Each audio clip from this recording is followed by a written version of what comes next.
Hi, I'm Claire and it's Hugo Awards season again.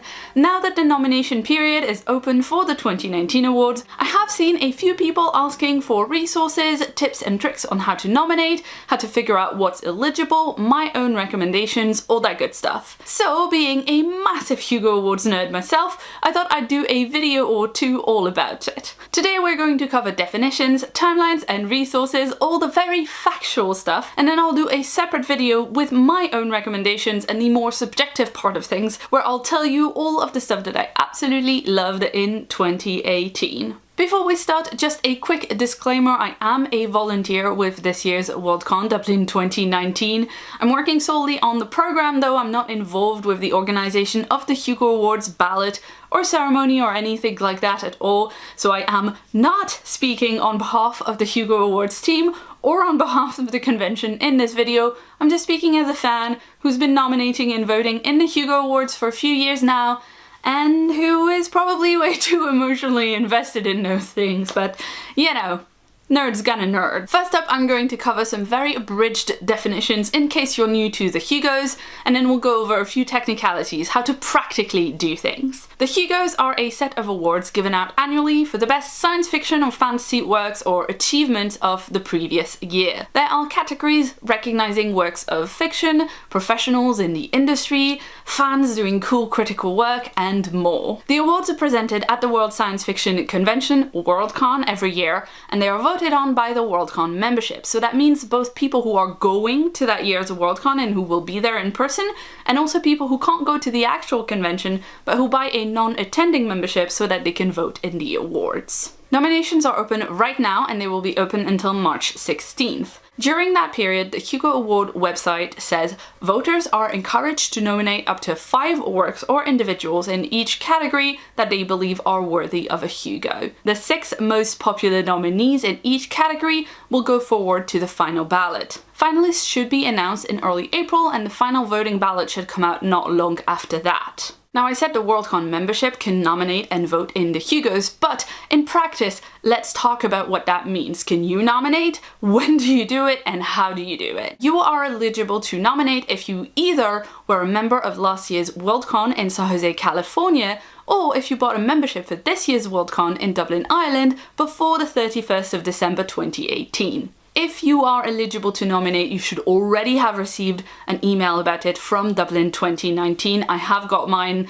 I know a lot of people have already got theirs. But it should be noted for this year in particular that in accordance with brand new EU legislation about personal data, Dublin 2019 cannot keep your email address on file or email you without your explicit permission. So if you are a member of Worldcon 76 in San Jose and you haven't authorized San Jose to share your email address with Dublin, then Dublin just can't reach out to you because that would be illegal. So if you believe that you are eligible but you haven't received an email yet, whether it's because of the data privacy thing or something else, do of course check your spam folder first. Check your promotions tab on Gmail, people have seen it arrive there. But if you definitely can't find an email from Dublin, you should contact the Hugo team at hugohelp@dublin2019.com. I will put that link in the description box below. If you are the one emailing them first, then they can reply and they should be able to help you out. Now, if you did get an email about nominations, then it should be really easy. There are no login details or anything like that this year. Instead, each email contains a unique link that will lead you to your ballot paper. It's all linked with your membership ID. You will want to make sure not to forward that email or share that link with anyone. Just standard email security measures, really, nothing fancy. You just don't want other people to be able to use your nomination ballot. If you'd prefer to use a paper ballot, there is one available to print out from the Dublin 2019 website. It's under publications, but I'll also link the PDF down below. Both the ballot paper and the online form feature very clear and detailed instructions on how to fill them out. Everything is laid out by category. It even includes a summary of the eligibility rules for each specific category. So just make sure you read through everything carefully when you fill out your ballot, and that should already answer quite a few questions that you might have. have. If there's anything that you're still confused about though, I do not blame you, because some of those rules are just a teensy bit convoluted. If you have any more questions about any part of this, please do leave them in the comments below or ask on the Twitters.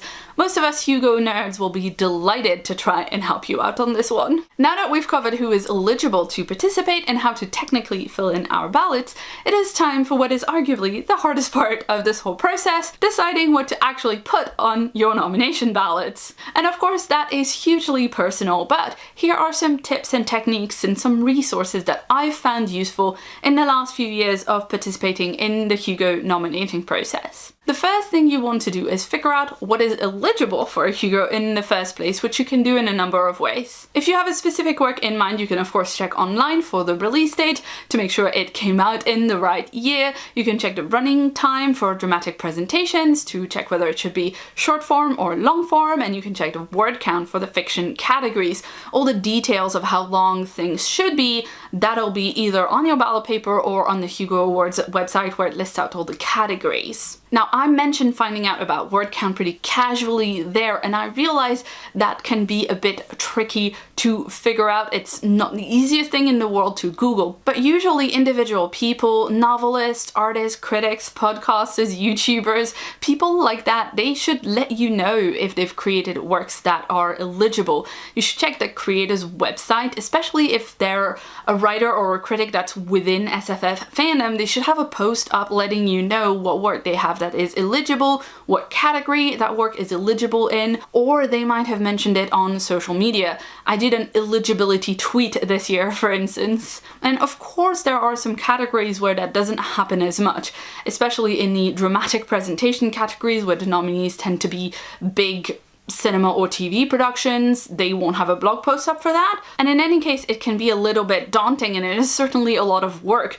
to have to go through a bunch of different authors' websites to figure this stuff out. So fortunately, there are also resources out there that gather a bunch of that information all in one place, which makes it a lot easier to figure out not only which category a certain work should go in, but also to make sure that you don't forget about a piece of work that you really enjoyed just because it came out at the very beginning of the eligibility period of the year and so many things have been released since. The one resource for nominating that I always bring up first is the Hugo eligibility spreadsheet that Renee created over at Lady Business.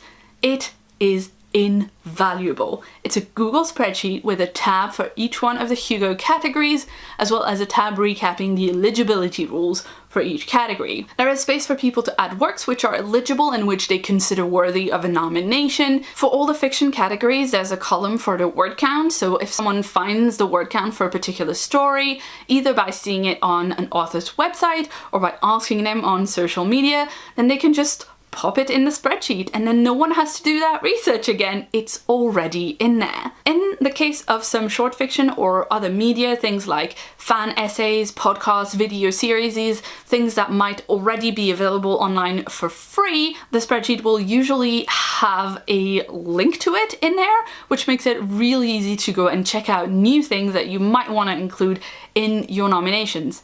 And again, this is a Google spreadsheet. That means it's open for anyone to edit. So there's just a lot of works included in there, just a lot more than a single person could possibly have read or watched or even just heard about. I've been using this spreadsheet to help me put together my nominations for a few years now, and I've personally found it so extremely useful.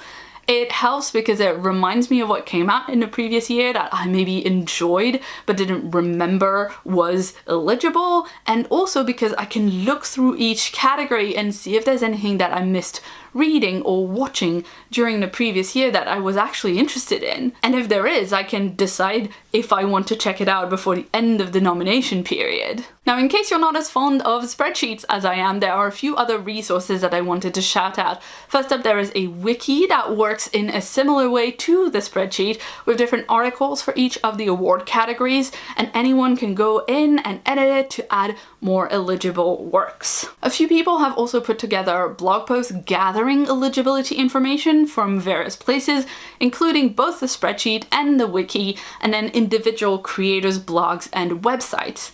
I will link to a few posts specifically in the description box below. Kat Rambo, who is the current president of the Science Fiction Fantasy Writers of America, has a roundup of eligibility posts from writers, editors, and publishers for 2018. Writer AC Wise also has a similar list on her website, and she's been updating it for several months now, so there's loads on there. And that post also includes a list of review sites and other resources that you might find helpful. Also, Comesters Verlapten, who was a Hugo finalist for Best Fan Writer last year, has a post up listing people who are eligible specifically for the Best Fan Writer award. He has recused himself for Best Fan Writer this year, so he's just signal boosting everybody else who is eligible. So using all these resources, what I like to do is make a long list for myself.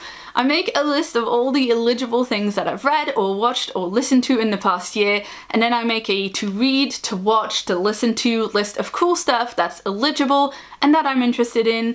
These are usually things I wanted to check out in the previous year, but I didn't quite get around to at the time. So I try to prioritize those and make sure that I've checked out the things that I'm interested in before the nomination deadline, so that I can consider them for my nomination ballot if I like them enough. Now, obviously, your mileage may vary. Honestly, the way that I approach nominations is kind of extra, and you may not want to let the Hugo Awards consume you winter the way that I do.